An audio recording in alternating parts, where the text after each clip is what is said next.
కర్ణాటకలో ముఖ్యమంత్రి కుర్చీలాట కొనసాగుతూనే ఉంది. సిద్ధరామయ్య సీఎంగా 5 ఏళ్లుంటారని యతీంద్ర ప్రకటన చేయగా డీకే శివకుమార్ మాత్రం చాలా సంతోషం అంటూ వ్యాఖ్యానించారు.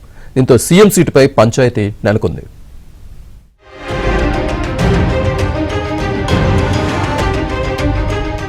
కర్ణాటకలో ముఖ్యమంత్రి మార్పు వ్యవహారంపై ఇంకా దుమారం రేగుతూనే ఉంది. కొన్ని రోజుల క్రితం సీఎం, డిప్యూటీ సీఎంల మధ్య బ్రేక్ఫాస్ట్ మీటింగ్ జరిగినప్పటికీ వివాదానికి ఫుల్ స్టాప్ పడలేదు. తాజాగా మరోసారి సీఎం సిద్ధరామయ్య కుమారుడు యతీంద్ర చేసిన వ్యాఖ్యలు ఇప్పుడు డీకే సిద్ధు వర్గాల మధ్య డైలాగ్ వార్ నడుస్తోంది. ముఖ్యమంత్రి సిద్ధరామయ్య 5 ఏళ్ల పాటు ఉంటారని చెప్పగా డీకే శివకుమార్ స్పందించిన తీరు కర్ణాటక రాజకీయాల్లో చర్చనీయాంశంగా మారింది.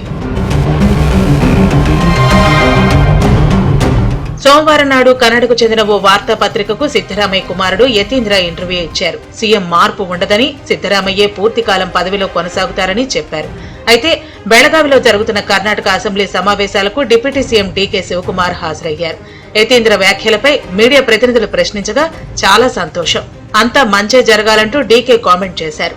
అంతేకాకుండా బెళగావి ఎయిర్పోర్ట్ లో డీకే నెక్స్ట్ సీఎం అంటూ ఆయన అనుచరులు పెద్ద ఎత్తున నినాదాలు చేశారు. మరోవైపు డీకే సన్నిహితురాలైన మంత్రి లక్ష్మీ హెబ్బాల్కర్ సోదరుడు ఎమ్మెల్సీ చన్నరాజ్ హట్టిహోళి తన సోషల్ మీడియా ఖాతాలో సీఎం డీకే శివకుమార్ అని పోస్ట్ చేయడం కలకలం రేపింది.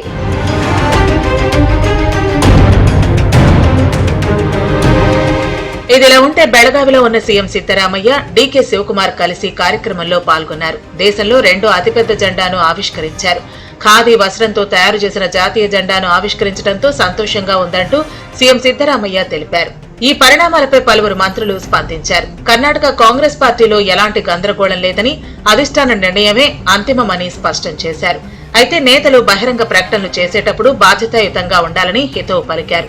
మొత్తం మీద నేతలు సర్ది చెప్పే ప్రయత్నం చేస్తున్నప్పటికీ సీఎం కుర్చీ చుట్టూ ఇరు వర్గాల మద్దతుదారుల వ్యాఖ్యలు, నినాదాలు కర్ణాటక కాంగ్రెస్ లో అంతర్గత పోరును మరోసారి బహిర్గతం చేశాయి. అయితే సంక్రాంతి పండుగ తర్వాత సీఎం మార్పు ఖాయమంటున్నారు రాజకీయ విశ్లేషకులు. డీకే శివకుమార్ కు పగ్గాలు అప్పగిస్తే తదుపరి జరిగే పరిణామాలపై హైకమాండ్ చర్చలు జరుపుతున్నట్లు తెలుస్తోంది.